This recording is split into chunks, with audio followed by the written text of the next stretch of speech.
നമസ്കാരം, പ്രവാസി മലയാളിയിലേക്ക് ഏവർക്കും സ്വാഗതം. കൊറോണ പടരുന്ന സാഹചര്യത്തിൽ തികച്ചും നിർണായക നീക്കങ്ങളാണ് ഗൾഫ് രാഷ്ട്രങ്ങളിൽ നിന്നും ഉയർന്നുകൊണ്ടിരിക്കുന്നത്. യുഎഇയിലെ വിമാനത്താവളങ്ങളിലൂടെയുള്ള മുഴുവൻ യാത്രാ വിമാനങ്ങളും 2 ആഴ്ചത്തേക്ക് നിർത്തിവെക്കുകയുണ്ടായി.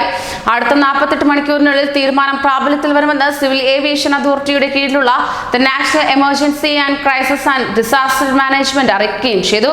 COVID-19 പ്രതിരോധ പ്രവർത്തനങ്ങളുടെ ഭാഗമായാണിത് എന്നാണ് ലഭ്യമാകുന്ന വിവരം. യുഎഇയിൽ നിന്ന് പുറപ്പെടുന്നതും രാജ്യത്തേക്ക് വരുന്നതുമായ എല്ലാ വിമാനങ്ങളും നിർത്തിവെക്കുന്നതായിരിക്കും. അതേസമയം കാർഗോ, അടിയന്തര വിമാനങ്ങൾ എന്നിവ ഇതിൽ ഉൾപ്പെടില്ല. ആരോഗ്യ രോഗപ്രതിരോധ മന്ത്രാലയം നൽകുന്ന എല്ലാ സുരക്ഷാ മാർഗനിർദ്ദേശങ്ങൾ അനുസരിച്ചായിരിക്കും ഇവയ്ക്ക് അനുമതി നൽകുക. യുഎഇയിൽ ഷോപ്പിംഗ് മാളുകളും മറ്റും വ്യവസായ കേന്ദ്രങ്ങളും ഫ്രഷ് മത്സ്യം, മാംസം, പച്ചക്കറി വിൽപ്പന കേന്ദ്രങ്ങളും 2 ആഴ്ചത്തേക്ക് അടയ്ക്കും. അടുത്ത 48 മണിക്കൂറിന് ശേഷമാണ് നിബന്ധന പ്രാബല്യത്തിൽ വരികയെന്ന് ആരോഗ്യ രോഗപ്രതിരോധ മന്ത്രാലയം അറിയിക്കുകയുണ്ടായി. COVID-19 പ്രതിരോധ പ്രവർത്തനങ്ങളുടെ ഭാഗമായാണിതെന്നാണ് ലഭ്യമാകുന്ന വിവരം.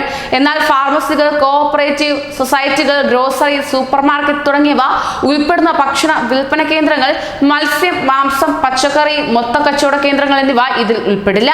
പക്ഷേ റെസ്റ്റോറന്റുകളിൽ ഇരുന്ന് ഭക്ഷണം കഴിക്കാൻ പാടില്ല. ആവശ്യക്കാർക്ക് വീടുകളിലേക്ക് കൊണ്ടുപോയി കഴിക്കാവുന്നതാണ്.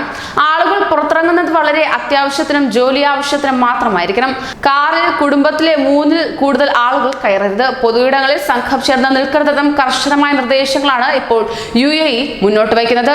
കൂടുതൽ പ്രവാസി വാർത്തകൾക്ക് ഈ ചാനൽ സബ്സ്ക്രൈബ് ചെയ്യൂ.